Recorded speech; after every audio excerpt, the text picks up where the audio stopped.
श्रुतिस्मृतिपुराणानामालयं करुणालयं ಫಸ್ಟೇ ಕೇಳ್ಬಿಟ್ಟು नमामि भगवत्पादशङ्करं लोकशङ्करं शङ्करं शङ्कराचार्यं केशवं बादरायणं सूत्रभाष्यकृतौ वन्दे भगवन्तौ पुनः पुनः भारतीकरुणापात्रं भारतीपदभूषणं भारतीपदमारूढं भारतीतीर्थमाश्रये विद्याविनयसम्पन्नं वीतरागं विवेकिनं वन्दे वेदान्ततत्त्वज्ञं विधुशेखरभारतीम् परमं क्लिष्टवेदान्तं परया लक्ष्मया गिरा यो बोधयति तं वन्दे परमानन्दभारती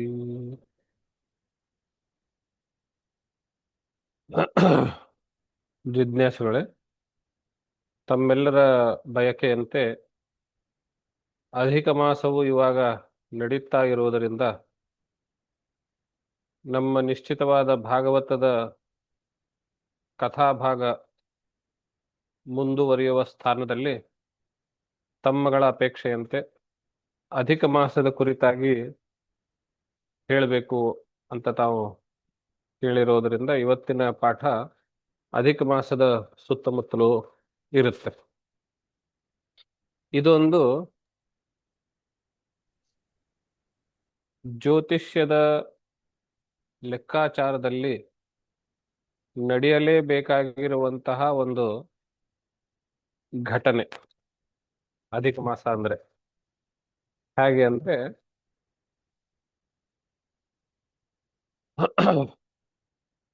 ಕ್ಯಾಲೆಂಡರ್ ಅಂತ ನಾವೇನು ಹೇಳ್ತೀವಿ, ಹಾಗೆ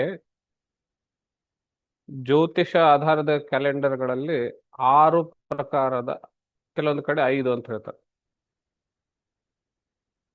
5 ಪ್ರಕಾರದ ವರ್ಷಗಳು, 5 ಲೆಕ್ಕಾಚಾರದ ಆಧಾರದ ಮೇಲೆ ಬರೆಯುವಂತಹ ವರ್ಷಗಳು ಇರ್ತವೆ.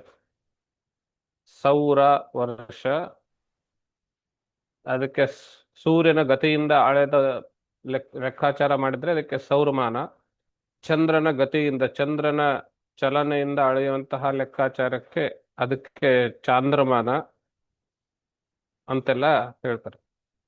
ಹಾಗೆ ಬಾರಹಸ್ಪತ್ಯ ವರ್ಷ, ಆಮೇಲೆ ನಕ್ಷತ್ರ ವರ್ಷ, ಬೃಹಸ್ಪತಿ ಚಲನೆಯಿಂದ ಬಾರಹಸ್ಪತ್ಯ, ನಕ್ಷತ್ರದ ಚಲನೆಯಿಂದ ನಕ್ಷತ್ರ ವರ್ಷ, ಹಾಗೆ ಸಾವನ ವತ್ಸರ ಅಂತ ಒಂದಿದೆ. ಈಗ ಒಂದು ನಿರ್ದಿಷ್ಟ ಗ್ರಹದ ಚಲನೆಯ ಆಧಾರದ ಮೇಲೆ, ಸೂರ್ಯನಾಗ್ಲಿ, ಚಂದ್ರನಾಗ್ಲಿ, ಬೃಹಸ್ಪತಿ ಆಗಲಿ, ನಕ್ಷತ್ರವಾಗಲಿ, ಅವುಗಳ ಆಧಾರದ ಮೇಲೆ ನಾವು ದಿನಮಾನವನ್ನ ಅಳೆಯುತ್ತಾ ಆ ದಿನಮಾನದಿಂದ ವರ್ಷ ಪರ್ಯಂತ ಲೆಕ್ಕಾಚಾರವನ್ನು ನೋಡ್ತಾ ಇದ್ರೆ ಅವಾಗ ಸಮಸ್ಯೆ ಏನ್ ಬರುತ್ತೆ ಅಂದ್ರೆ, ಎಲ್ಲವೂ ಡೈನಮಿಕ್ ಆಗಿರುತ್ತೆ, ಚಲನೆಯ ಆಧಾರದ ಮೇಲೆ ಇರ್ತದಲ್ಲ, ಒಂದು ನಿಶ್ಚಿತವಾದದ್ದು ಇರೋದಿಲ್ಲ, ಸ್ಟ್ಯಾಟಿಕ್ ಯಾವುದು ಇರೋದಿಲ್ಲ. ಸೂರ್ಯನು ಚಲಿಸ್ತಾ ಇದ್ದಾನೆ, ಚಂದ್ರನು ಚಲಿಸ್ತಾ ಇದ್ದಾನೆ, ಇಬ್ಬರು ಚಲಿಸ್ತಾ ಇರೋದ್ರಿಂದ ನಿರ್ದಿಷ್ಟವಾದ ಲೆಕ್ಕಾಚಾರ ಸಿಗೋದಿಲ್ಲ. ಇದು ಗಣಿತ ಮಾಡುವವರಿಗೆ, ಗಣಿತದಲ್ಲಿರುವವರಿಗೆ ಗೊತ್ತಾಗ್ತದೆ. ಎರಡು ಡೈನಮಿಕ್ ನಂಬರ್ಸ್, ಚಂದ್ರನಿಂದ ಅಳೆದ್ರೂನುವೆ, ಸೂರ್ಯನಿಂದ ಅಳೆದ್ರೂನುವೆ. ಒಂದು ಸ್ಟಾಟಿಕ್ ನಂಬರ್ ಬೇಕಿತ್ತಲ್ಲ, ಅದಕ್ಕೋಸ್ಕರ ಸಾವನ ವರ್ಷ ಅಂತ ಹೇಳಿ ಒಂದು ಮಾಡಿದ್ರು. ಇದು 360 ದಿವಸಗಳು ಫಿಕ್ಸ್ ವರ್ಷದಲ್ಲಿ, ಸಾವನ ವರ್ಷದಲ್ಲಿ. ಇದು ವಾರಗಳ ಆಧಾರದ ಮೇಲೆ, ಸೋಮವಾರ, ಮಂಗಳವಾರ, ಬುಧವಾರ, ಗುರುವಾರ, ಶುಕ್ರವಾರ, ಇಷ್ಟೇ ದಿನ ಈ ಲೆಕ್ಕದಲ್ಲಿ. ಈ ಸಾವನ ಮಾನದಲ್ಲಿ ದಿನ ಅಂದ್ರೆ ಉದಯಾದುದಯಂ ವಾರ ಅಂತ, ಸೂರ್ಯೋದಯದ ಸಮಯಕ್ಕೆ ಯಾವುದು ವಾರ ಇರ್ತದೋ ಆ ವಾರ ಅನ್ನೋ ಲೆಕ್ಕದಲ್ಲಿ. ಸೂರ್ಯೋದಯವು ಡೈನಮಿಕ್ ಆಗಿರುವುದರಿಂದ ಲೆಕ್ಕಾಚಾರಕ್ಕೆ ಅನುಕೂಲವಾಗಲಿ ಅನ್ನೋ ಕಾರಣದಿಂದ ಕೆಲವು ಪಂಚಾಂಗಕರ್ತರು 5 ಗಂಟೆ ಅಂತ, ಬಹುತೇಕ ಪಂಚಾಂಗಕರ್ತರು 5 ಗಂಟೆ ಅಂತ ಲೆಕ್ಕಾಚಾರ ಹಿಡಿತಾರೆ, ಕೆಲವರು 4 ಅಂತ ಹಿಡಿತಾರೆ, ಕೆಲವರು ಸೂರ್ಯೋದಯವನ್ನು ಹಿಡ್ಕೊಳ್ತಾರೆ. ಇರ್ಲಿ, ಆದ್ರೆ ಈ ದಿನಗಳಲ್ಲಿ, ಈ ವರ್ಷದಲ್ಲಿ 360 ನಂಬರ್ ಚೇಂಜ್ ಆಗೋದಿಲ್ಲ. ಇನ್ನು ಚಾಂದ್ರಮಾನದ ಲೆಕ್ಕಾಚಾರ ಹೇಗೆ ಅಂದ್ರೆ, ಚಂದ್ರನು ಸೂರ್ಯನಿಂದ 12 ಡಿಗ್ರಿಗಳ ಅಂತರ ಯಾವಾಗ ಸೃಷ್ಟಿಯಾಗುತ್ತೋ, ಸೂರ್ಯನು ಚಲಿಸ್ತಾ ಇದ್ದಾನೆ, ಚಂದ್ರನು ಚಲಿಸ್ತಾ ಇದ್ದಾನೆ. ಚಂದ್ರನು ಒಂದು ಸುತ್ತು ಹಾಕಿ ಬರುವುದರೊಳಗಾಗಿ ಸೂರ್ಯ ಅದೇ ಜಾಗದಲ್ಲಿ ಇರೋದಿಲ್ಲ, ಇನ್ನೊಂದು ಸ್ವಲ್ಪ ಮುಂದಿರ್ತಾನೆ. ನಾವಿವಾಗ ನಮ್ಮ ಅನುಕೂಲಕ್ಕೆ ಸೂರ್ಯನ ಜಾಗದಲ್ಲಿ ಭೂಮಿ ಇಟ್ಕೊಳ್ಳೋಣ. ನಾವು ಸೂರ್ಯ ಕೇಂದ್ರಿತ ಹೀಲಿಯೋಸೆಂಟ್ರಿಕಲ್ ಅಂತ ಹಿಡ್ಕೊಂಡ್ರೆ ಬಹಳ ಬೇಗ ಅರ್ಥ ಆಗುತ್ತೆ. ಭೂಮಿ ತನ್ನ ಜಾಗದಲ್ಲೇ ಇರೋದಿಲ್ಲ, ಚಂದ್ರ ಒಂದು ಸುತ್ತು ಹಾಕಿ ಬರೋದ್ರದಾಗ ಭೂಮಿನೂ ಒಂದ್ ಹೆಜ್ಜೆ ಮುಂದೆ ಹೋಗಿರುತ್ತೆ. ಹಾಗಾಗಿ ಯಾವ ಹೆಜ್ಜೆಯಿಂದ ಚಂದ್ರ ಸುತ್ತು ಹಾಕಿ ಬರುವಾಗ ಭೂಮಿ ಅದೇ ಹೆಜ್ಜೆಯಲ್ಲಿ ಅದೇ ಸ್ಥಾನದಲ್ಲಿ ಇರೋದಿಲ್ಲ. ಅಂದ್ರೆ ಆವಾಗ 24 ಗಂಟೆ ಇದ್ದಿದ್ದು 25 ಗಂಟೆ ಆಗಬಹುದೇನೋ ಅಂತ ಒಂದು ಪ್ರಶ್ನೆ ಬರುತ್ತೆ. ಈಗ ನೀವು ಇದೇ ಲೆಕ್ಕಾಚಾರ ಗಡಿಯಾರದಲ್ಲೂ ಹಾಕ್ಬಹುದು. ದೊಡ್ಡ ಮುಳ್ಳು ಸಣ್ಣ ಮುಳ್ಳನ್ನ ಒಂದು ಬಾರಿ ಸುತ್ತಾಕೋದಕ್ಕೆ 60 ನಿಮಿಷ ಆಗೋದಿಲ್ಲ. ಯಾಕೆಂದ್ರೆ ಈ ಕಡೆ 60 ನಿಮಿಷ ಆಗ್ತಾ ಇರುವಾಗೇನೆ ಸಣ್ಣ ಮುಳ್ಳು ಒಂದ್ ಹೆಜ್ಜೆ ಮುಂದೆ ಹೋಗಿರುತ್ತೆ, 61 ನಿಮಿಷ ಆಗುತ್ತೆ. ಇದು ಮುಂದಿನ ಬಾರಿ ಮತ್ತೆ 61, 62 ಅಂತ ಆಗುತ್ತೆ. ಹೀಗೆಲ್ಲ ಆಗ್ತಾ ಇರೋದ್ರಿಂದ ಒಂದು ಸ್ಟಾಟಿಕ್ ಬೇಕಲ್ಲ. ಅದಕ್ಕೋಸ್ಕರ ಏನ್ ಹೇಳಿದ್ರು, ಸೂರ್ಯನಿಂದ ಚಂದ್ರನ ಅಥವಾ ಭೂಮಿಯಿಂದ ಚಂದ್ರನು 12 ಡಿಗ್ರಿಗಳ ವ್ಯತ್ಯಾಸ ಯಾವಾಗ, ಸೂರ್ಯ ಚಂದ್ರನ ಮಧ್ಯದಲ್ಲಿ 12 ಡಿಗ್ರಿಗಳ ವ್ಯತ್ಯಾಸ ಯಾವಾಗ ಬರುತ್ತೋ ಆವಾಗ ಒಂದು ದಿವಸ ಅಂತ ಲೆಕ್ಕಾಚಾರ ಹೇಳಿದ್ರು. ಇದು ಚಾಂದ್ರಮಾನದಲ್ಲಿ. ಸೂರ್ಯಮಾನದಲ್ಲಿ ಹೇಗಾಗತ್ತೆ, ಭೂಮಿಯು ಸೂರ್ಯನನ್ನ ಒಂದು ಬಾರಿ, ಭೂಮಿಯು ತನ್ನ ಕಕ್ಷೆಯನ್ನೇ ಒಂದು ಬಾರಿ, ಅಂದ್ರೆ ಸೂರ್ಯನು ಭೂಮಿಯ ಯಾವ ರೇಖಾಂಶವನ್ನ ಮುಟ್ಟಿರ್ತಾನೆಯೋ ಅದೇ ರೇಖಾಂಶ ಒಂದು ಬಾರಿ ಸುತ್ತಾಕಿ ಮತ್ತೆ ಅದೇ ರೇಖಾಂಶಕ್ಕೆ ಬರೋದಕ್ಕೆ ಎಷ್ಟು ಸಮಯ ಬೇಕು, ಅದು ಒಂದು ದಿನ. ಸೌರಮಾನ ಲೆಕ್ಕಾಚಾರದ ಈ ಲೆಕ್ಕಾಚಾರಗಳು ದಿನದ ಲೆಕ್ಕದಲ್ಲಿಯೇನೆ ಇವುಗಳಿಗೆ ಎರಡು ಬೇರೆ ಬೇರೆ ಪ್ಯಾರಾಮೀಟರ್ಸ್ ಆಗಿರುವುದರಿಂದ ಸೌರಮಾನಕ್ಕೂ ಚಾಂದ್ರಮಾನಕ್ಕೂ ವರ್ಷಾಂತ್ಯದಲ್ಲಿ ದಿನಗಳ ಲೆಕ್ಕಾಚಾರದಲ್ಲಿ ಸ್ವಲ್ಪ ಹೆಚ್ಚು ಕಡಿಮೆ ಬರುತ್ತೆ. ಇದು ಅಂತೂ ಸ್ಪಷ್ಟವಾಯ್ತು. ಈ ಮಧ್ಯದಲ್ಲಿರುವ ಗ್ಯಾಪ್ ಏನಿರುತ್ತಲ್ಲ, ಸಾಧಾರಣವಾಗಿ ವರ್ಷಕ್ಕೆ 10 ದಿವಸ ಅನ್ನೋದು ಒಂದು ಅಂದಾಜು ಲೆಕ್ಕ. ಆದ್ರಿಂದ 3 ವರ್ಷಗಳು ಹಾಗೆ ಕಳೆದಾಗ 30 ದಿವಸಗಳ ಗ್ಯಾಪ್ ಉಂಟಾಗುತ್ತೆ ಸೌರಮಾನಕ್ಕೂ ಚಾಂದ್ರಮಾನಕ್ಕೂ. ಮಹಾಭಾರತದಲ್ಲಿ ಪಾಂಡವರ ಅಜ್ಞಾತವಾಸದಲ್ಲಿ ಉತ್ತರ ಗೋಗ್ರಹಣದ್ದೇನು ಘಟನೆ ನಡೆಯುತ್ತೆ. ಆ ಸಂದರ್ಭದಲ್ಲಿ ದುರ್ಯೋಧನ ಹಠ ಇದೇ ಆಗಿತ್ತು, ಈ ಗಣಿತದ ಲೆಕ್ಕಾಚಾರದ ಆಧಾರದ ಮೇಲೆ ನಾನು ಅಜ್ಞಾತವಾಸ ಮುಗಿಯೋದ್ರೊಳಗಾಗಿ ಅವನು ತನಗೆ ಫೇವರ್ ಆಗುವ ಒಂದು ಲೆಕ್ಕಾಚಾರವನ್ನ ಇಟ್ಟುಕೊಂಡು ನಾನು ಅಜ್ಞಾತವಾಸ ಮುಗಿಯುವ ಮೊದಲೇನೆ ಪಾಂಡವರನ್ನು ಗುರುತಿಸಿದ್ದೇನೆ ಅನ್ನೋದು ಅವನು ಬಲ ಆಗಿತ್ತು, ಅವನು ವಾದ ಆಗಿತ್ತು. ಮಿಕ್ಕವರೆಲ್ಲರೂ ಹೇಳಿದ್ರು ಹಾಗಾಗೋದಿಲ್ಲ, ನಾವು ವರ್ಷ ಪೂರ್ತಿ ಯಾವ ಆ ಲೆಕ್ಕಾಚಾರಗಳನ್ನು ಮಾಡ್ತೇವೆ ಅದರ ಆಧಾರದ ಮೇಲೆ ಅಂತ. ಅದ್ರ ಬಗ್ಗೆ ಮಹಾಭಾರತದಲ್ಲಿ ಚರ್ಚೆ ಇದೆ. ಅಂದ್ರೆ ಒಟ್ಟಾರೆ ನಮಗೆ ಬೇಕಾಗಿರೋ ಇಲ್ಲಿ ಅಂಶ ಏನು ಅಂದ್ರೆ, ಸೌರಮಾನದ ಲೆಕ್ಕಾಚಾರಕ್ಕೂ ಚಾಂದ್ರಮಾನದ ಲೆಕ್ಕಾಚಾರಕ್ಕೂ ವರ್ಷದಲ್ಲಿ 10 ರಿಂದ 11 ದಿವಸಗಳ ವ್ಯತ್ಯಾಸ ಬರುತ್ತೆ. 3 ವರ್ಷಗಳ ಸರಾಸರಿಯಲ್ಲಿ 3 ವರ್ಷಗಳಾದಾಗ 30 ದಿವಸಗಳು ಅಂದ್ರೆ ಒಂದು ತಿಂಗಳ ವ್ಯತ್ಯಾಸ ಬರುತ್ತೆ. ಆ ತಿಂಗಳು ತುಂಬೋದಕ್ಕೆ ಅಧಿಕ ಮಾಸ, ಒಂದು ಹೆಚ್ಚಿನ ಮಾಸ ಅನ್ನೋ ರೀತಿಯಲ್ಲಿ ಹಾಕಿದ್ರು. ಇದರರ್ಥ ಆ ವರ್ಷ 365 + 30 395 ದಿವಸಗಳು ಅಂತೇನು ಆಗೋದಿಲ್ಲ. ಸಾವನ ಲೆಕ್ಕಾಚಾರ ಹೇಳಿದ್ನಲ್ಲ ಮೊದಲೇ 360, ಈ ಅಧಿಕ ಮಾಸ ಸೇರಿಸಿದ್ರೂನು ಆ 360 ಕೂಡುತ್ತೆ. ಇದು ಹೇಗೆ ಅಂತ ನೋಡೋದಾದ್ರೆ, ಸೂರ್ಯನು ಒಂದು ರಾಶಿಯಿಂದ ಇನ್ನೊಂದು ರಾಶಿಗೆ ದಾಟೋದಕ್ಕೆ ಹೆಚ್ಚು ಕಡಿಮೆ 1 ತಿಂಗಳು ಸಮಯ. ಅವನು ದಾಟೋದು ಅಂದ್ರೇನು, ಅವನ ಒಂದು ದೃಷ್ಟಿಕೋನ, ಒಂದು ಸೂರ್ಯನ ಒಂದು ಮೇಲ್ಮೈನ ಯಾವುದೋ ಒಂದು ಪಾಯಿಂಟ್, ಆ ಪಾಯಿಂಟ್ ಅನ್ನು ಹಿಡ್ಕೊಂಡು ಅವನು ರಾಶಿಯಿಂದ ಇನ್ನೊಂದು ರಾಶಿಗೆ ಆ ಪಾಯಿಂಟ್ ಅವನು ತಿರುಗ್ತಾ ಇದ್ದಾನಲ್ಲ ಸೂರ್ಯನು, ಅವನು ಈ ಕಡೆ ನೋಡೋದ್ರಿಂದ ಈ ಕಡೆ ನೋಡೋದಕ್ಕೆ 1 ತಿಂಗಳು ಬೇಕು. ಹೀಗೆ ಒಂದು ರೌಂಡ್ ಪೂರ್ತಿ ಹಾಕಿ ಬರೋದಕ್ಕೆ 1 ವರ್ಷ ಬೇಕು. ಇದು ಸೂರ್ಯನ ಲೆಕ್ಕಾಚಾರ. ಹೀಗಾಗುವಾಗ ಒಂದು ರಾಶಿಯಿಂದ ಇನ್ನೊಂದು ರಾಶಿಗೆ ದಾಟುವ ಆ ಮಧ್ಯದ ಕಾಲ ಏನಿರುತ್ತೆ ಅದಕ್ಕೆ ಸಂಕ್ರಮಣ ಅಂತ ಹೆಸರು. ಈ ಕಡೆ ಚಾಂದ್ರಮಾನದಲ್ಲಿಯೂ 12 ತಿಂಗಳುಗಳಿದಾವೆ. ಆ 12 ತಿಂಗಳುಗಳು ಹೇಗೆ ಅಂದ್ರೆ, ಭೂಮಿಯ ಸುತ್ತಲೂ ಸುತ್ತುವ ಚಂದ್ರನು ಭೂಮಿಯ ಜೊತೆ ಜೊತೆಗೇನೆ ಸೂರ್ಯನ ಸುತ್ತ ಸುತ್ತ ಇರುವಾಗ ಭೂಮಿಯು ಭೂಮಿಯ ಭಾಗವೇ ಆಗಿರುವ ಅಥವಾ ಭೂಮಿಯ ಕಾಂತಿ ಕ್ಷೇತ್ರದಲ್ಲಿಯೇನೆ ಇರುವ ಚಂದ್ರನೂ ಸಹ ಭೂಮಿಯ ಜೊತೆಗೇನೆ ರಾಶಿಗಳನ್ನ ದಾಟ್ತಾ ದಾಟ್ತಾ ದಾಟ್ತಾ ದಾಟ್ತಾ ಹೋಗ್ತಾನೆ, ಸೂರ್ಯನ ಸುತ್ತಲೂ ಸುತ್ತಾ ಹೋಗ್ತಾನೆ. ಹೀಗೆ ದಾಟುವಾಗ ರಾಶಿಗಳು ಅಂದ್ರೆ ವಾಸ್ತವದಲ್ಲಿ ನಕ್ಷತ್ರಗಳ ಗುಂಪುಗಳು. ಆ ನಕ್ಷತ್ರಗಳಿಗೆ ಟೋಟಲ್ ಆಗಿ ಸೂರ್ಯನ ಸುತ್ತಮುತ್ತಲು 27 ನಕ್ಷತ್ರಗಳು 12 ರಾಶಿಗಳಲ್ಲಿ ಹಂಚಿ ಹಾಕಲಾಗಿದೆ. ಹುಣ್ಣಿಮೆಯ ದಿವಸ ಚಂದ್ರನು ಯಾವ ನಕ್ಷತ್ರದಲ್ಲಿ ಇರ್ತಾನೆಯೋ ಆ ಮಾಸಕ್ಕೆ ಆ ನಕ್ಷತ್ರದ ಹೆಸರು. ಉದಾಹರಣೆಗೆ ಚೈತ್ರ ಮಾಸದ ಹುಣ್ಣಿಮೆಯಲ್ಲಿ ಚಂದ್ರನು ಚಿತ್ರಾ ನಕ್ಷತ್ರದಲ್ಲಿ ಇರ್ತಾನೆ, ಆದ್ದರಿಂದ ಆ ಮಾಸಕ್ಕೆ ಚೈತ್ರ ಮಾಸ ಅಂತ ಹೆಸರು. ವೈಶಾಖದಲ್ಲಿ ಹುಣ್ಣಿಮೆಯಲ್ಲಿ ವಿಶಾಖ ನಕ್ಷತ್ರದಲ್ಲಿರ್ತಾನೆ, ವೈಶಾಖ ಮಾಸ ಅಂತಲ್ಲ. ಇದೇ ರೀತಿ ಇವೆಲ್ಲವು. ಹೀಗೆ ಚಾಂದ್ರಮಾನದಲ್ಲಿಯೂ 12 ತಿಂಗಳು, ಸೌರಮಾನದಲ್ಲಿಯೂ 12 ತಿಂಗಳುಗಳು. ಪ್ರತಿ ಚಾಂದ್ರಮಾನ ಮಾಸದಲ್ಲಿ ಸೌರ ಸಂಕ್ರಮಣ ಅನ್ನೋದು ನಡೆಯುತ್ತೆ. ಪ್ರತಿ ಚಾಂದ್ರಮಾನ ಮಾಸದಲ್ಲಿ, ಚೈತ್ರದಲ್ಲಿ, ವೈಶಾಖದಲ್ಲಿ, ಜ್ಯೇಷ್ಠದಲ್ಲಿ, ಆಷಾಢದಲ್ಲಿ ಸಂಕ್ರಮಣ, ಸೂರ್ಯ ಒಂದು ರಾಶಿ ದಾಟಿ ಇನ್ನೊಂದು ರಾಶಿಗೆ ಹೋಗ್ತಾನೆ, ಇದಕ್ಕೆ ಸಂಕ್ರಮಣ ಪ್ರತಿ ಮಾಸದಲ್ಲಿಯೂ ನಡೆಯುತ್ತೆ. ಯಾವ ಮಾಸದಲ್ಲಿ ಕಾಲವಶಾತ್ ಸಂಕ್ರಮಣ ನಡೆಯೋದಿಲ್ವೋ, ಅದು ಹೇಗ್ರಿ ಸಂಕ್ರಮಣ ನಡೆಯೋದಿಲ್ಲ ಅಂದ್ರೆ, ಆ ಮಾಸದ ತಿಥಿಗಳು ಸಾಧಾರಣವಾಗಿ 1 ತಿಥಿ ಹ್ರಾಸವಾಗುತ್ತೆ, 2 ತಿಥಿ ಹ್ರಾಸವಾಗುತ್ತೆ. ಯಾವ ಮಾಸದಲ್ಲಿ 2 ತಿಥಿಗಳಿಗಿಂತ ಹೆಚ್ಚು ಹ್ರಾಸವಾದಾಗ, ಇನ್ನು ತಿಥಿ ಹ್ರಾಸ ಆಗೋದು ಅಂದ್ರೆ ಏನು ಅಂದ್ರೆ, ಒಂದು ತಿಥಿ ಸೂರ್ಯೋದಯದ ನಂತರ ಮರುದಿವಸ ಸೂರ್ಯೋದಯ ಆಗೋದ್ರೊಳಗಾಗಿ ಆ ತಿಥಿಯ ಪ್ರಾರಂಭ ಅಂತ್ಯ ಮುಗಿದು ಹೋಗಿರುತ್ತೆ.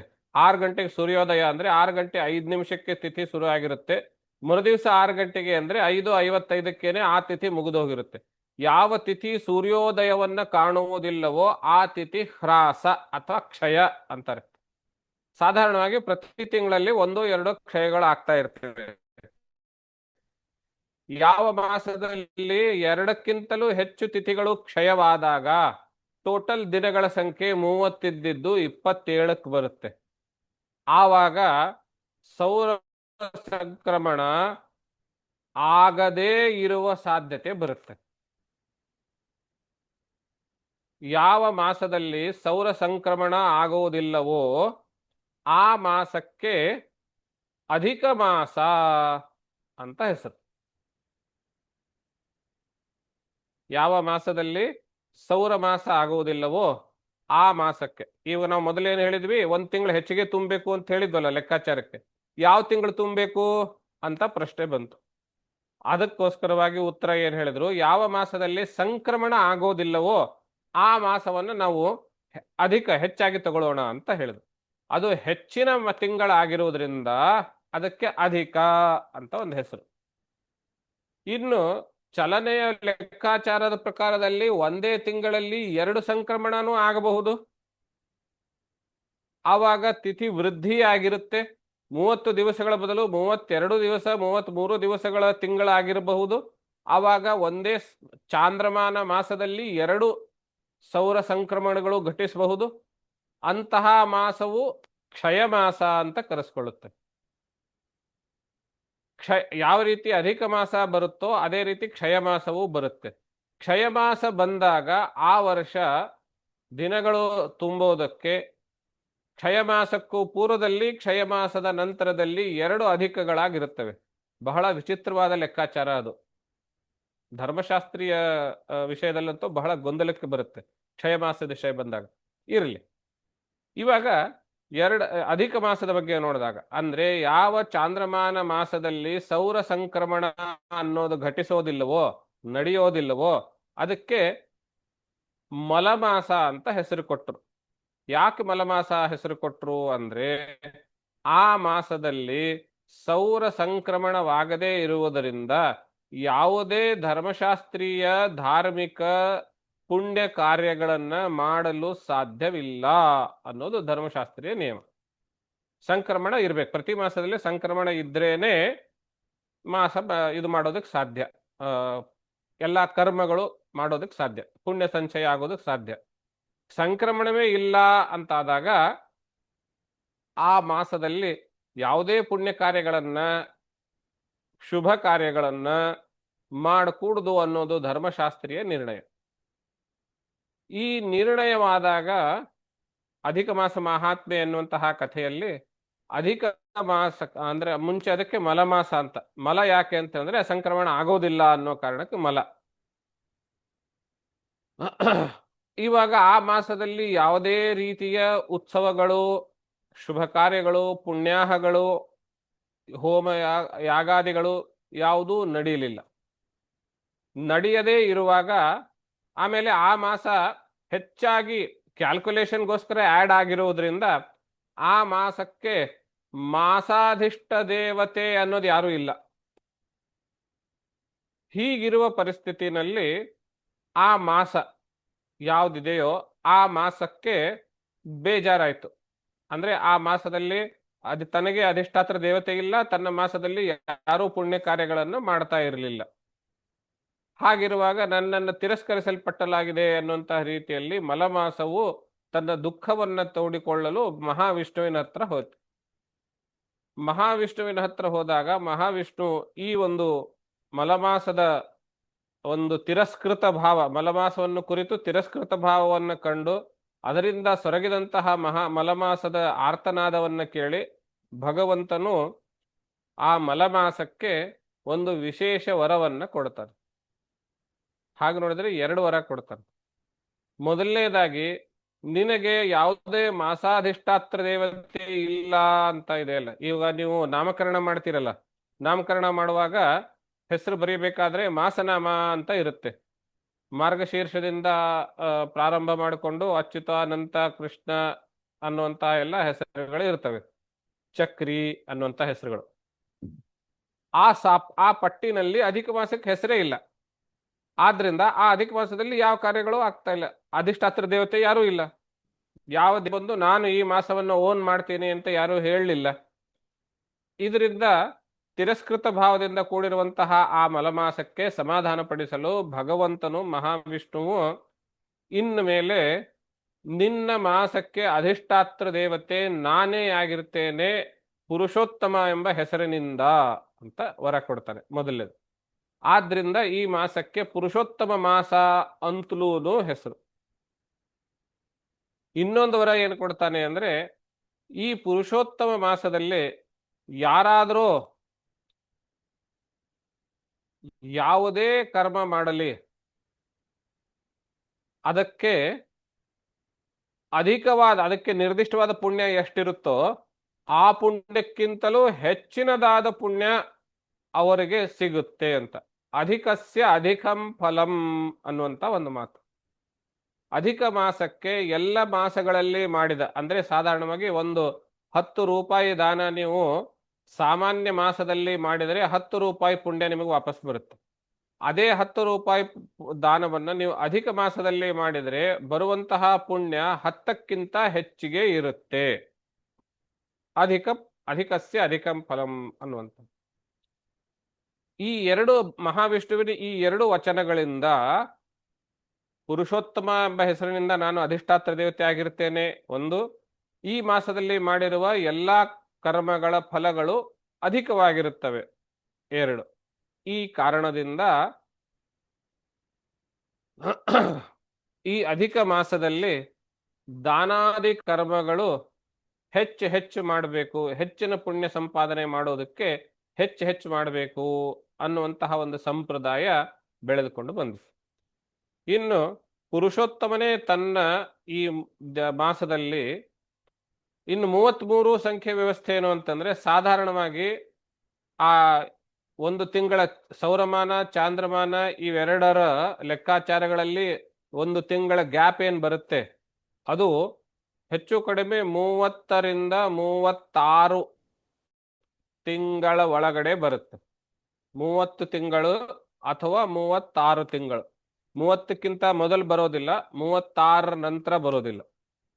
ಆ ಕಾರಣದಿಂದ ಇವೆರಡರ ಮಧ್ಯದಲ್ಲಿರುವ ಸಂಖ್ಯೆ 33 ಅನ್ನೋದನ್ನು ಇಟ್ಟುಕೊಂಡು 33 ತಿಂಗಳಿಗೊಮ್ಮೆ ಅಧಿಕ ಮಾಸ ಬರುತ್ತೆ ಅನ್ನುವ ಒಂದು ಎವರೇಜ್ ಅನ್ನು ತೆಗೆದುಕೊಂಡು ಹೇಳಿದ್ದು. 33 ಅಂತಲ್ಲ, 30ರಿಂದ 36 ತಿಂಗಳಿಗೊಮ್ಮೆ ಅಧಿಕ ಮಾಸ ಅನ್ನುವಂಥದ್ದು ಬರುತ್ತೆ.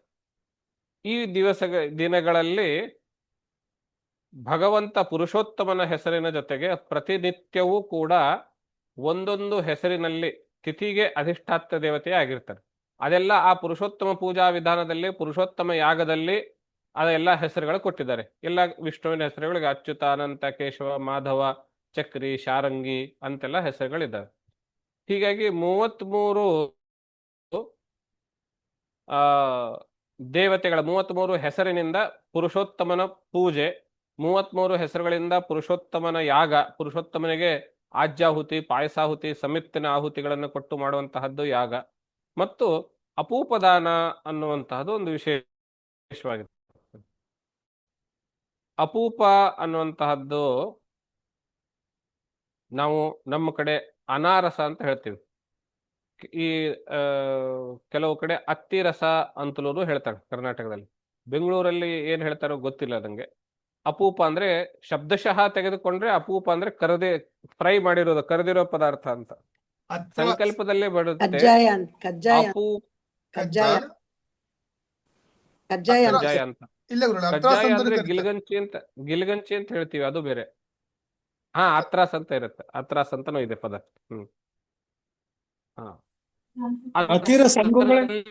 ಸಂಕಲ್ಪದಲ್ಲಿ ಬರುತ್ತೆ.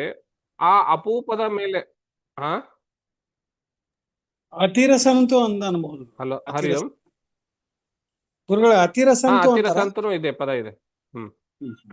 ಹಾ, ಹೌದು, ಅತಿರಸ ಅಂತಲೂ ಅಂತಾರ ಅದಕ್ಕೆ. ಹಬ್ಬಕ್ ಮಾಡಿದ್ರೆ ಅತಿರಸ ಅಂತೀವಿ, ತಿಥಿಗ್ ಮಾಡಿದ್ರೆ ಕಜ್ಜಾಯ ಅಂತೀವಿ.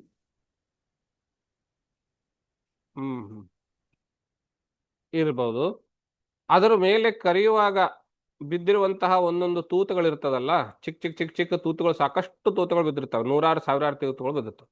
ಈ ಅಧಿಕ ಮಾಸದಲ್ಲಿ ಪುರುಷೋತ್ತಮ ಪ್ರೀತ್ಯರ್ಥವಾಗಿ ಆ ಅತಿರಸ 33 ಅತಿರಸಗಳನ್ನ ದಾನ ಮಾಡಿದ್ರೆ ಒಂದೊಂದು ಅತಿರಸದ ಮೇಲೆ ಎಷ್ಟು ತೂತುಗಳು ಬಿದ್ದಿರ್ತವೆ, ರಂಧ್ರಗಳು ಬಿದ್ದಿರ್ತವೆ, ಆ ರಂಧ್ರದ ಸಹಸ್ರ ಗುಣಕವಾದ ವರ್ಷಗಳು ಅಂದಾಜು ಒಂದು ಇಟ್ಕೊಳ್ಳಿ. 100-120 ರಂಧ್ರಗಳು ಬಿದ್ದಿದ್ದಾವೆ ಅಂದ್ರೆ 120 ಗುಣಿಲೆ 1000, ಅಷ್ಟು ವರ್ಷಗಳು ಸ್ವರ್ಗದಲ್ಲಿ ವಾಸ ಅಂತ ಅದರ ಪುಣ್ಯ. ಅಪೂಪ ಛಿದ್ರ ಸಂಖ್ಯಾಕ ಸಹಸ್ರಾವಧಿ ವರ್ಷ ಸ್ವರ್ಲಿಮಾಸ ಪ್ರಾಪ್ತ್ಯರ್ಥಂ ಅನ್ನುವಂತಹದ್ದು ಸಂಕಲ್ಪ. ಇನ್ನು ಇದರ ದಾನದ ವಿಷಯವಾಗಿ ಅಪೂಪದ ಅಂದ್ರೆ ಈ ಅಧಿಕ ಮಾಸದಲ್ಲಿ ಮಾಡುವಂತಹದ್ದು ವಿಶೇಷ ಕಾರ್ಯ ಅಂತ ಹೇಳಿದ್ರೆ ದಾನವೇ ಪ್ರಧಾನ. ಆ ದಾನಕ್ಕೆ ಅಂಗವಾಗಿ ಪೂಜೆ, ಆ ದಾನಕ್ಕೆ ಅಂಗವಾಗಿ ಹೋಮ, ಮತ್ತು 33 ದಂಪತಿಗಳಿಗೆ ಪಾದಪೂಜೆ, ವಸ್ತ್ರ, ವಾಯನ ದಾನ ಇತ್ಯಾದಿಗಳು. ವಾಯನ ಅಂದ್ರೆ ಬಾಗಿನ ಅಂತ ಹೇಳ್ತೀವಲ್ಲ, ತುಂಬಿಟ್ಟು ಕೆಳಗಡೆ ಮೇಲ್ಗಡೆ ಮರ ಇಟ್ಟು ಮರದ ಜೊತೆ ಗೌರಿ ಹಬ್ಬದಲ್ಲಿ ಕೊಡ್ತೀವಲ್ಲ ಗುರುಗಳೇ. ಹಾ, ಹೌದು, ಆ ತರ. ಅದರಲ್ಲಿ ಸುಮಂಗಲ ದ್ರವ್ಯಗಳು ಎಲ್ಲ ಇರ್ತವೆ. ಮಂಗಳಸೂತ್ರ, ಕಾಲುಂಗರ, ಆಮೇಲೆ ಬಳೆ, ಕಾಡಿಗೆ, ಅರಿಶಿಣ, ಕುಂಕುಮ, ಹೂವು, ಕಾಯಿ, ಕೊಬ್ಬರಿ ಎಣ್ಣೆ, ಬಾಚಣಿಕೆ, ಕನ್ನಡಿ ಎಲ್ಲ ಇರ್ತದೆ ಅದರಲ್ಲಿ.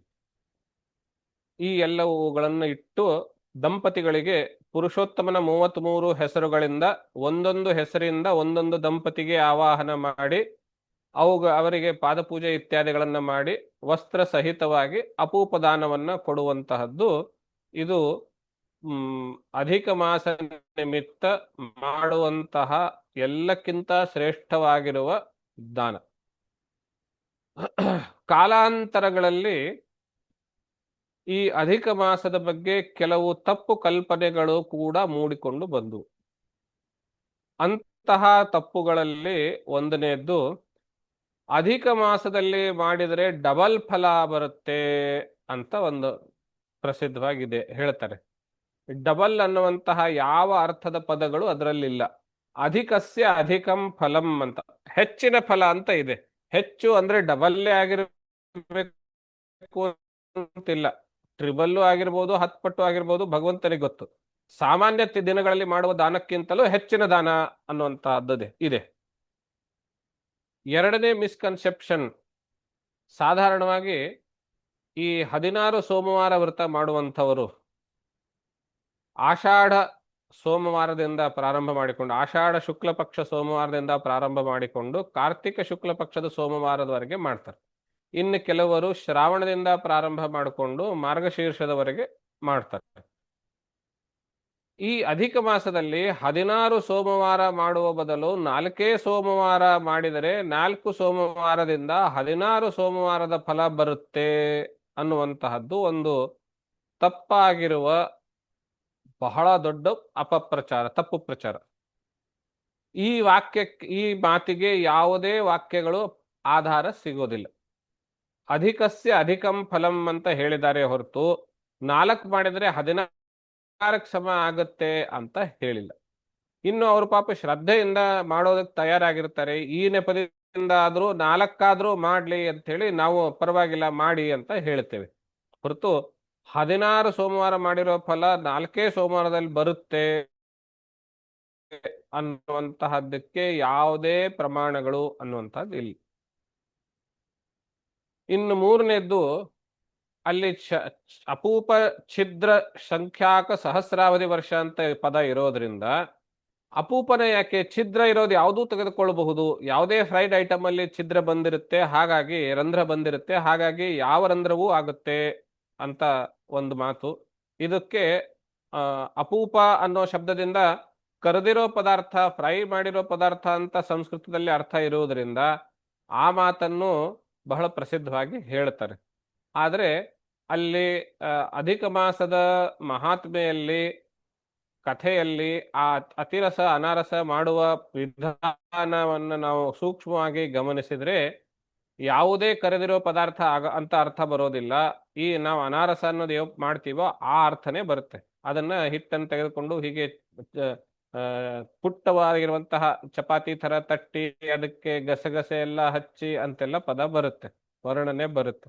ಅಂದ್ರೆ ಹಾಗೆ ಮಾಡೋದು, ಪೂರಿ ತರ ಮಾಡೋದು ಅನ್ನೋಂಥದ್ದು ಏನ್ ಬರುತ್ತೆ, ಅದು ವರ್ಣನೆ ಬಂದಾಗ ಅದು ಅನಾರಸವನ್ನೇ ತೆಗೆದುಕೊಳ್ಬೇಕಾಗತ್ತೆ. ಬೇರೆ ಯಾವುದೇ ಫ್ರೈಡ್ ಐಟಮ್ ಅಲ್ಲಿ ಬರೋದಿಲ್ಲ. ಇನ್ನು ಧರ್ಮಶಾಸ್ತ್ರೀಯ ವಿಷಯಗಳು ಬಂದಾಗ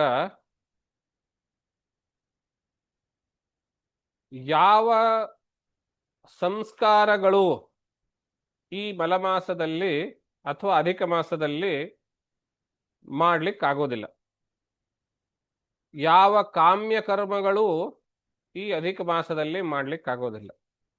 ಕೇವಲ ಭಗವತ್ ಪ್ರೀತ್ಯರ್ಥವಾಗಿ ಪುಣ್ಯ ಸಂಚಯ ಮಾಡೋದಕ್ಕೋಸ್ಕರವಾಗಿಯೇನೆ. ಕಾಮ್ಯಕರ್ಮ ಅಂತ ಹೇಳಿದ್ರೆ ನನ್ನ ಮಗಳಿಗೆ ಮದುವೆ ಆಗ್ಬೇಕು ಅಂತ ಇಟ್ಕೊಂಡು ಒಂದು ಹವನ ಮಾಡಿದ್ರೆ ಅದು ಅಧಿಕ ಮಾಸದಲ್ಲಿ ಮಾಡ್ಲಿಕ್ಕೆ ಬರೋದು. ನಾವು ಮನೆ ಕಟ್ಟಿಸ್ಬೇಕು ಅಂತ ಬಹಳ ವರ್ಷದಿಂದ ಯೋಚನೆ ಮಾಡ್ತಾ ಇದ್ದೀವಿ, ಯಾಕೆ ದುಡ್ಡಿದೆ ಎಲ್ಲ ಇದೆ ಆಗ್ತಾನೆ ಇಲ್ಲ ಅಂತ ಯಾರೋ ಹೇಳಿದ್ರು ಅಂತ ಹೇಳಿ ಯಾವುದೋ ಒಂದು ಹವನ ಮಾಡಬೇಕು ಅಂತ ಇದ್ರೆ ಅಂತಹ ಉದ್ದೇಶದಿಂದ ಕೂಡಿಕೊಂಡಿರುವಂತಹ ಹವನ ಈ ಕಾರ್ಯಕ್ರಮ ಅಧಿಕ ಮಾಸದಲ್ಲಿ ಮಾಡ್ಲಿಕ್ಕೆ ಬರೋದಿಲ್ಲ, ಅದು ಕಾಮ್ಯಕರ್ಮ. ಮನೆಯಲ್ಲಿ ಈ ಶನಿಯ ಕಾಟ ಜಾಸ್ತಿ ಆಗಿದೆ, ಮಂಗಳನ ಕಾಟ ಜಾಸ್ತಿ ಆಗಿದೆ, ಆ ದೋಷ ಪರಿಹಾರಾರ್ಥವಾಗಿ ಒಂದು ಶನೈಶ್ಚರ ಹವನ ಮಾಡ್ತಾ ಇದ್ದೀವಿ, ಗೃಹಯಜ್ಞ ಮಾಡ್ತಾ ಇದ್ದೀವಿ ಅಂದ್ರೆ ಅದು ಬರೋದಿಲ್ಲ ಮಾಡೋದಿಲ್ಲ. ಯಾಕೆಂದ್ರೆ ಅವೆಲ್ಲ ಕಾಮ್ಯ ಕರ್ಮದ ಕೆಟಗರಿಯಲ್ಲಿ ಬರುತ್ತೆ. ಇನ್ನು ಉಪನಯನ, ವಿವಾಹ ಇತ್ಯಾದಿಗಳು ಸಂಸ್ಕಾರಗಳಾಗಿರುವುದರಿಂದ ಬರೋದಿಲ್ಲ, ಮಾಡ್ಲಿಕ್ಕೆ ಬರೋದಿಲ್ಲ. ಕಾಮ್ಯ ಕರ್ಮಗಳು ಸಂಸ್ಕಾರಗಳನ್ನು ಬಿಟ್ಟು ಕೇವಲ ಭಗವತ್ ಪ್ರೀತ್ಯರ್ಥವಾಗಿ ಕೇವಲ ಪುಣ್ಯ ಸಂಚಯಕ್ಕೋಸ್ಕರವಾಗಿ ಮಾಡುವಂತಹ ಕರ್ಮ, ಅದರಲ್ಲೂ ವಿಶೇಷವಾಗಿ ದಾನವನ್ನೇ ಪ್ರಧಾನವಾಗಿ ಇಟ್ಕೊಂಡಿರುವಂತಹ ಕರ್ಮ ಈ ಅಧಿಕ ಮಾಸದಲ್ಲಿ ಮಾಡ್ಲಿಕ್ಕೆ ಬರುತ್ತೆ. ಇನ್ನು ಸಂಸ್ಕಾರಗಳು ಬರೋದಿಲ್ಲ ಅಂತ ಹೇಳಿದ್ರು ಅದಕ್ಕೆ ಕೆಲವು ಅಪವಾದಗಳು ಇದಾವೆ. ಯಾವ ಸಂಸ್ಕಾರಕ್ಕೆ ನಿರ್ದಿಷ್ಟವಾದ ಸಮಯ ಮುಖ್ಯವೋ ಅಂತಹ ಸಂಸ್ಕಾರ ಆ ಸಮಯ ದಾಟ್ತಾ ಇದ್ರೆ ಅಧಿಕ ಮಾಸದಲ್ಲಿಯೂ ಮಾಡಬಹುದು ಅಂತ. ಯಾವುದದು? ಸೀಮಂತ 8ನೇ ತಿಂಗಳಲ್ಲಿ ಮಾಡೋದು ಸೀಮಂತ ಕರ್ಮ ಗರ್ಭಿಣಿಯರಿಗೆ. ಆ ಸೀಮಂತಕ್ಕೆ 8ನೇ ತಿಂಗಳು ಪ್ರಧಾನವಾಗಿರುವುದರಿಂದ ಸೀಮಂತದ ನಿರ್ದಿಷ್ಟ ಮುಹೂರ್ತಗಳು ಕೂಡ ಕೆಲವು ಸಿಗುವುದರಿಂದ ಅದೇ ಸಮಯದಲ್ಲಿ ಅಧಿಕ ಮಾಸ ಬಂದ್ರೆ ಅಧಿಕ ಮಾಸ ಬಂದಿರೋ ನಿಮಿತ್ತ ನಾವು ಮುಂದಕ್ಕೆ ಹಾಕೋದಾದ್ರೆ 8ನೇ ತಿಂಗಳು ಆ ಅಧಿಕ ಮಾಸದಲ್ಲಿಯೇನೆ ಮುಗಿದು ಹೋಗುತ್ತೆ ಅನ್ನೋದಾದ್ರೆ 8ನೇ ತಿಂಗಳೇ ಮಹತ್ವ ಆಗಿರುವುದರಿಂದ ಅಧಿಕ ಮಾಸ ಇದ್ರೂ ಕೂಡ ಸೀಮಂತ ಮಾಡಬಹುದು. ಯಾಕೆ ಅಂದ್ರೆ ಆ ಸೀಮಂತಕ್ಕೆ ಮಾಸ 8ನೇ ಮಾಸ ಅನ್ನೋದು ಬಹಳ ಮಹತ್ವ. ಅದೇ ರೀತಿ ನಾಮಕರಣಕ್ಕೂ ಇರುತ್ತೆ. 3ನೇ ತಿಂಗಳು 5ನೇ ತಿಂಗಳು ಅನ್ನುವಂಥದ್ದು.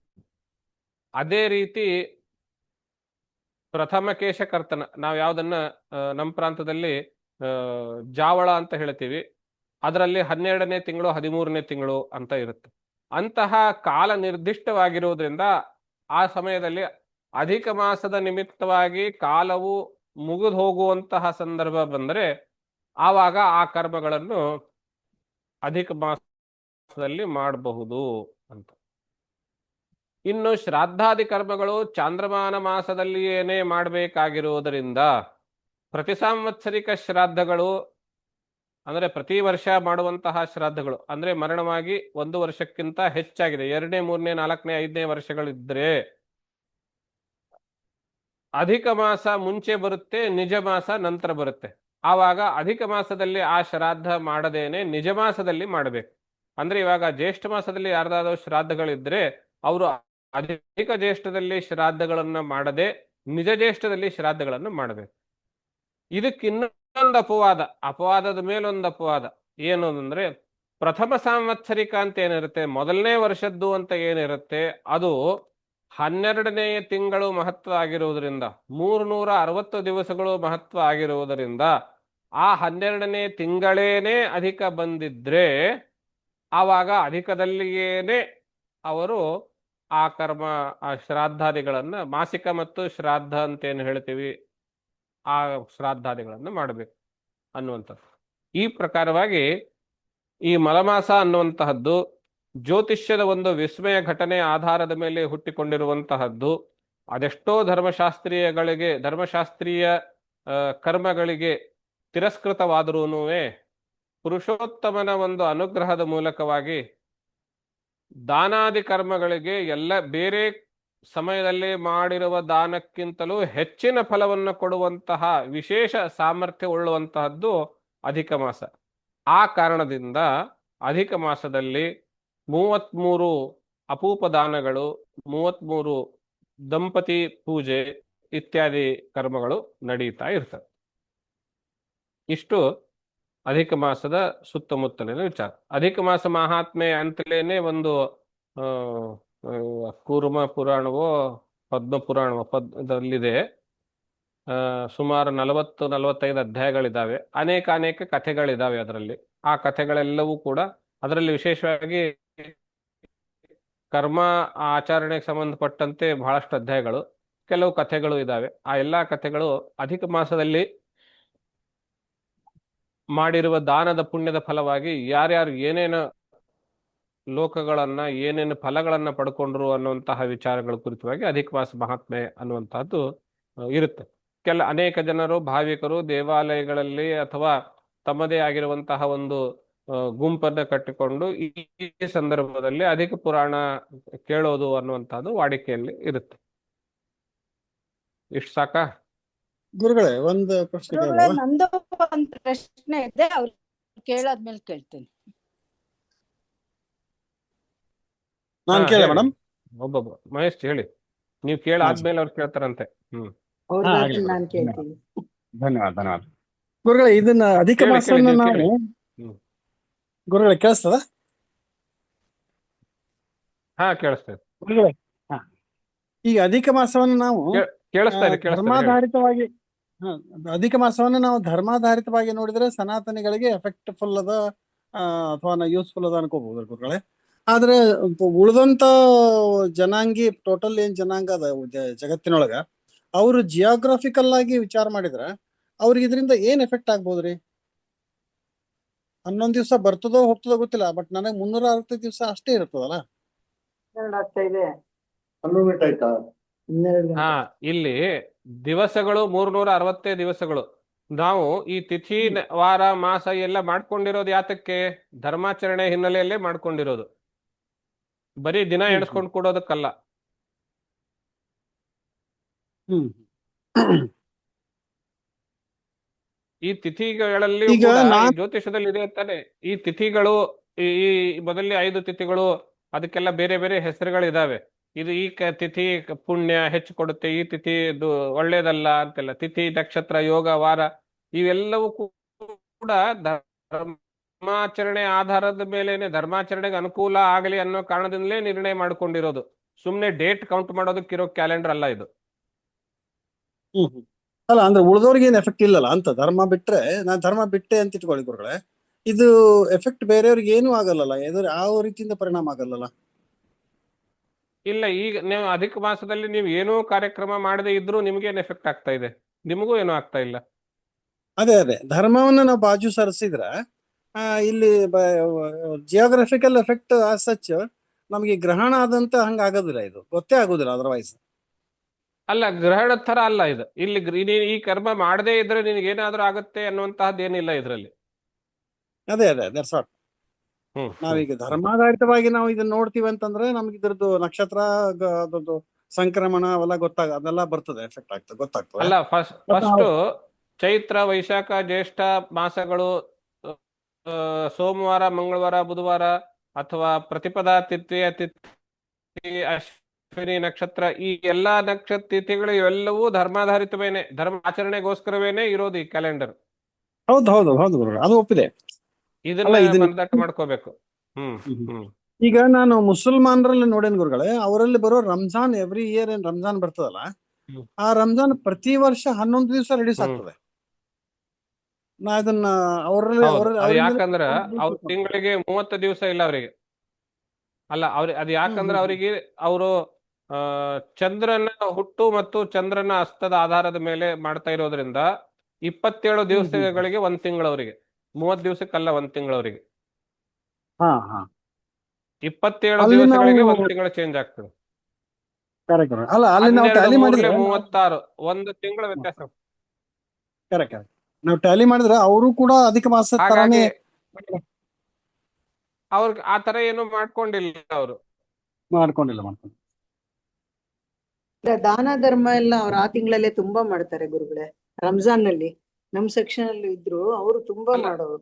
ಮಾಡ್ಲಿ, ಆದ್ರೆ ಆ ರಂಜಾನು ನಮ್ಮ ಲೆಕ್ಕಾಚಾರದಲ್ಲಿ 11 ತಿಂಗಳಿಗೆ ಬರುತ್ತೆ, ನಮಗೂ ಅವ್ರಿಗೂ. ಯಾಕೆಂದ್ರೆ ನಮಗ್ 30 ದಿವಸಿಗೆ 1 ತಿಂಗಳು, ಅವ್ರಿಗೆ 27 ದಿವಸಿಗೆ 1 ತಿಂಗಳು. ಹೌದು ಗುರುಗಳೇ, ಹೌದು. ಅವ್ರು ದುಡ್ದಿದ್ರಲ್ಲಿ 10% ದಾನ ಆ ಲೆಕ್ಕದಲ್ಲಿ ಆ ಲೆಕ್ಕದಲ್ಲಿ ನಮ್ಮ ಕ್ಯಾಲೆಂಡರ್ ಪ್ರಕಾರ ನನಗೆ 10 ವರ್ಷ ಆಗಿದ್ರೆ ಅವ್ರ ಕ್ಯಾಲೆಂಡರ್ ಪ್ರಕಾರ ಅವ್ರಿಗೆ 13 ವರ್ಷ ಆಗಿರುತ್ತೆ. ಹೌದೌದು. ಅಂದ್ರೆ ನಮಗ್ ಪಂಚಾಂಗ ಇರೋ ತರ ಅವ್ರಿಗೂನು ಬೇರೆ ಇದಿರತ್ತ, ಆ ತರ ಏನಾರು ಇರುತ್ತಾ ಗುರುಗಳೇ? ಅವ್ರಿಗೆ ನಂಗೆ ಗೊತ್ತಿಲ್ಲ, ಕೇಳ್ತಾ ಇದ್ದೀನಿ. ಇದೆ ಅಲ್ಲ, ಅವ್ರದ್ದು ಹಿಜರಿ ಸನ್ ಅಂತ ಇದೆ, ಹಿಜರಿ ಸನ್.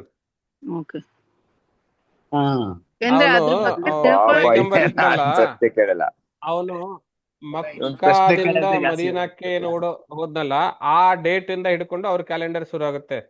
ಹಿಜರ್ ಅಂದ್ರೆ ಒಂದು ಜಾಗದಿಂದ ಇನ್ನೊಂದ್ ಕಡೆ ಹೋಗೋದು ಅಂತ, ಓಡಿ ಹೋಗೋದು ಅಂತ.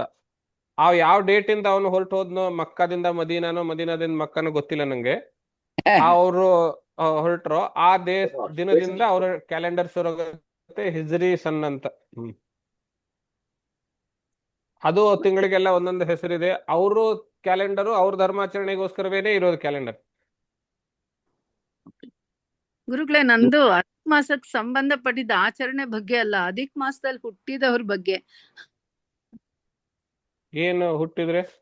ಅಧಿಕ ಮಾಸದಲ್ಲಿ ಜನ್ಮ ತಾಳ್ತಾರಲ್ಲ, ಅವರಿಗೆ ಏನದು ಬೇರೆಯವ್ರಿಗೆಲ್ಲ ಅಂದ್ರೆ ಅಧಿಕ ಮಾಸದಲ್ಲಿ ಹುಟ್ಟಿದವ್ರಿಗೆಲ್ಲ ಏನು ಅದು ಅಂತ ಏನಾರು ಇದಿದ್ಯಾ? ಏನು ಇಲ್ಲ, ಮಾಹಿತಿ ಇಲ್ಲ. ಏನು ಇಲ್ಲ. ಅಂದ್ರೆ ನನ್ ಮಗಳ ಅಧಿಕ ಜ್ಯೇಷ್ಠದಲ್ಲೇ ಮಿಕ್ಕಿದ ಹುಟ್ಟಿದವಳು. ತಿಥಿಗಳಲ್ಲಿ ಹುಟ್ಟಿದ್ರೆ ಏನು ವೆರಿ ಗುಡ್, ಏನು ತೊಂದ್ರೆ ಇಲ್ಲ. ಮಿಕ್ಕಿದ ಮಾಸದಲ್ಲಿ ಹುಟ್ಟಿದ್ರೆ ಏನು, ಇವಾಗಲೂ ಹಂಗೆ ಅಷ್ಟೇನೆ, ಬೇರೆ ಏನಿಲ್ಲ. ಹುಟ್ಟಿರೋದವಳು ಎಷ್ಟು 27 26 ಇದೆಯಾ ಮಗಳಿಗೆ? ಇಲ್ಲ ಗುರುಗಳೇ, 88 ಬಾರ್ನ್ ಅವಳು. ಆಗಿರ್ಬೋದು.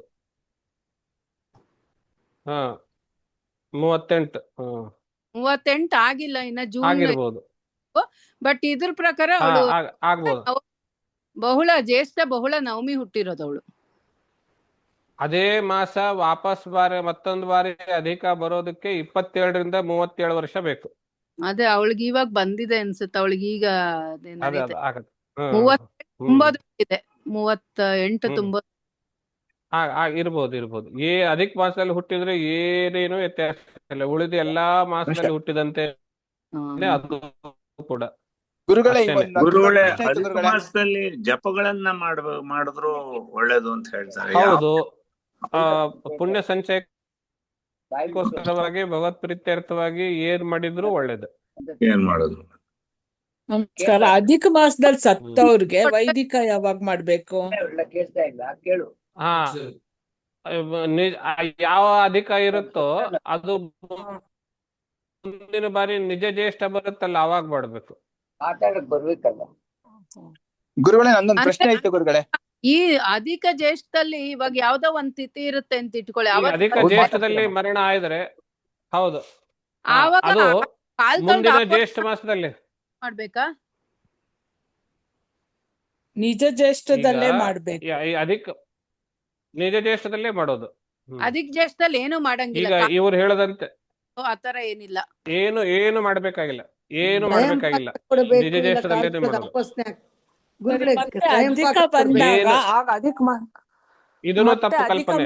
ಏನು ಮಾಡ್ಬೇಕಾಗಿಲ್ಲ. ಮತ್ತೆ ಅದೇ ಮಾಸ ಅಧಿಕ ಬಂದ್ರೆ ಅವಾಗ ಅಧಿಕದಲ್ಲಿ ಮಾಡೋದು. ಮತ್ತೆ ಅದೇ ಮಾಸ ಅಧಿಕ ಬಂದ್ರೆ, ಇವಾಗ ನಿಮ್ ಮಗಳ ಕೇಸ್ ತರ ಇಲ್ಲಿ ಒಬ್ರು ಹೇಳಿದ್ರಲ್ಲ, ಅವ್ರ ಮಗಳ ಕೇಸ್ ತರ ಅದೇ ಮಾಸ ಅಧಿಕ ಬಂದ್ರೆ ಅವಾಗ ಅಧಿಕದಲ್ಲಿ ಮಾಡೋದು. ಅಲ್ಲ, ತಿಥಿ ಯಾವಾಗ ಬಂದ್ರೆ ಕಾಲ್ ತೊಳೆದು ಆಪೋಸ್ನೆ ಹಾಕ್ಬೇಕು, ಇಲ್ಲ ಅಂದ್ರೆ ಸ್ವಯಂ ಪಾಕ ಕೊಡ್ಬೇಕು, ನಿಜದಲ್ಲಿ ತಿಥಿ ಮಾಡ್ಬೇಕು ಅಂತಾರೆ. ಏನಿಲ್ಲ, ಸಮಾಧಾನ, ಅದಕ್ಕೇನಿಲ್ಲ. ಈ ನಿಜದಲ್ಲಿ ಮಾಡಿದ್ರೆ ಸಾಕು. ಗುರುಗಳೇ, ಎಲ್ಲ ಅಧಿಕ ಮಾಸಗಳು 3 ವರ್ಷಕ್ಕೊಂದ್ಸಲ ಬರೋದ ಉಂಟಾ? ಹಾಗೆ ಹೇಗೆ ಲೆಕ್ಕ? ಅಥವಾ ಯಾವ್ದಾದ್ರು ಅಲ್ಲಿ ಚೈತ್ರದಿಂದ ಮಾರ್ಗಶೀರ್ಷದವರೆಗೆ ಅಷ್ಟೇನೆ, ಅಲ್ಲ ವೈಶಾಖದಿಂದ ಮಾರ್ಗಶೀರ್ಷದವರೆಗೆ ಅಷ್ಟೇನೆ ಅಧಿಕ ಮಾಸ ಬರುತ್ತೆ. ಮಾರ್ಗಶೀರ್ಷ, ಪೌಷ್ಯ, ಮಾಘ, ಫಾಲ್ಗುಣ ಈ 4 ಮಾಸಗಳು ಅಧಿಕ ಮಾಸ ಬರೋದಿಲ್ಲ.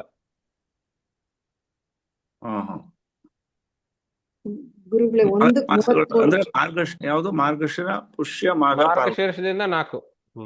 ಓಹೋ, 4. ಇದು ಅಥವಾ ಪೌಷ್ಯದಿಂದ 4. ಹೌದಾ? ಗುರುಗಳೇ, ನಂದೊಂದು ಪ್ರಶ್ನೆ ಇತ್ತು.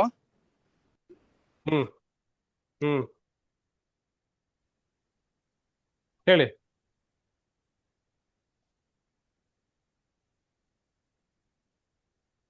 ಪ್ರಶಾಂತ್, ಕೇಳಿಸ್ತಾ ಇಲ್ಲ ಅದನ್ನ ಯಾಕೋ ನಿಮ್ದು.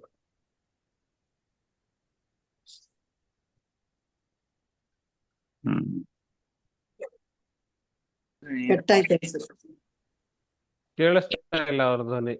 ಇದಾರ ಅವರು ಅಥವಾ ಡಿಸ್ಕನೆಕ್ಟ್ ಆಯ್ತಾ, ಕಟ್ ಆಯ್ತಾ? ಪ್ರಶಾಂತ್ ಇದಾರೆ, ಅವ್ರದ್ದು ಲೈನ್ ಕೇಳಿಸ್ತಾ ಇಲ್ಲ. 16 ಸೋಮವಾರದ್ದು ಪೂಜೆ ಇದೆಯಲ್ಲ, ಅದನ್ನ 16 ಲಿಂಗ ಇಟ್ಕೊಂಡು ಒಂದೇ ದಿನ ಮಾಡ್ತಾರೆ ನಮ್ಮ ರಿಲೇಷನ್ ಒಬ್ರು. 16 ವಾರನು ಮಾಡ್ದಾಗೆ ಅಂತ. ಅದು ಮಾಡ್ಬೋದಾ ಆತರ? ಶಾಸ್ತ್ರೀಯವಾಗಿ ಯಾವುದೇ ಪ್ರಮಾಣಗಳಿಲ್ಲ ಹಾಗೆ ಮಾಡೋದಕ್ಕೆ. ನಮ್ಮ ಸಮಾಧಾನಕ್ಕೋಸ್ಕರ ನಾವು ಮಾಡ್ಕೊಳ್ಬಹುದು. ಅದನ್ನ ನದಿನಲ್ಲೇ ಬಿಡ್ಬೇಕು ಅಂತಾರೆ. ಏನು? ಹೌದು, ಜಲ ವಿಸರ್ಜನೆ ಮಾಡೋದು ಅದಕ್ಕೆ. ಅಲ್ಲ, ನಿಂತಿರೋ ನೀರಲ್ಲಿ ಎಲ್ಲೂ ಬಿಡಬಾರ್ದು, ನದಿಗೆ ಹೋಗ್ಬೇಕು ಅಂತ ನದಿಗೆ ಹೋಗ್ಬಿಡ್ತಾರೆ ಅವರು. ಅದಕ್ಕೆ ಏನಾದ್ರು ಸ್ಪೆಷಲ್ ಇದಿದ್ಯಾ, ನದಿಗೆ ಬಿಡ್ಬೇಕು ಅಂತ?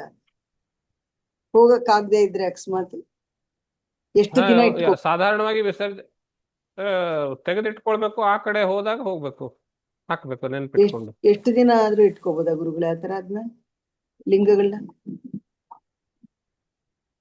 ಇರುತ್ತೆ. ಈಗ ಮನೆಯಲ್ಲಿ ಗರ್ಭಿಣಿಯರಿದ್ದಾಗ ಗಣೇಶ ವಿಸರ್ಜನೆ ಸೊಸೆ ಗರ್ಭಿಣಿ ಆಗ್ತಾಳೆ, ಆ ಗಣೇಶನು ಇಟ್ಕೊಳ್ತಾರೆ. ಹೀಗೆ 2-3 ವರ್ಷ ಇರುತ್ತೆ, ಏನ್ ತೊಂದರೆ ಇಲ್ಲ.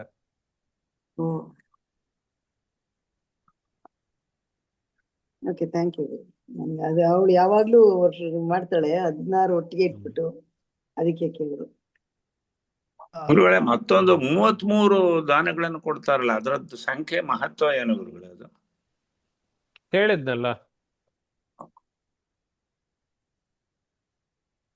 ತಿಳಿಲಿಲ್ಲ. ರಿಕಾರ್ಡಿಂಗ್ ಕೇಳಿ, ಹೌದಾ? ಸರಿ, ರಿಕಾರ್ಡಿಂಗ್ ಕೇಳಿ ಶಾಂತ. ಅಂದ್ರೆ ಏನೇ ದಾನ ಮಾಡಿದ್ರು 33 ಜನಗಳಿಗೆ ಕೊಡ್ಬೇಕು, 33 ಇದು ಆತರನ ಗುರುಗಳೇ? 33 ಸಂಖ್ಯೆ ಒಬ್ರಿಗೆ ಬೇಕಾದ್ರೂ ಕೊಡ್ಬೋದು ಅಂತಾರೆ. ಇಲ್ಲದೆ ಇದ್ರೆ ಕನಿಷ್ಠ ನಮ್ಮ ಯೋಗ್ಯತಾನುಸಾರನೂ ಮಾಡಬಹುದು. ನಮ್ಮ ಶಾಸ್ತ್ರದಲ್ಲಿ ನಿರ್ಬಂಧನೆ ಬಹಳ ಕಡಿಮೆ. 33 ಮಾಡಿ, ಆಗದೆ ಇದ್ರೆ 3 ಮಾಡಿ, ಅದು ಆಗದೆ ಇದ್ರೆ ಒಬ್ರಿಗೆ ಮಾಡಿ, ಏನಾದ್ರೂ ಅಷ್ಟಾದ್ರೂ ಮಾಡಿ, ಹೀಗೆ. ಓಕೆ ಓಕೆ, ಧನ್ಯವಾದಗಳು. ಗುರುಗಳೇ, ಒಂದು ಆಡ್ ಮಾಡ್ಬೇಕು.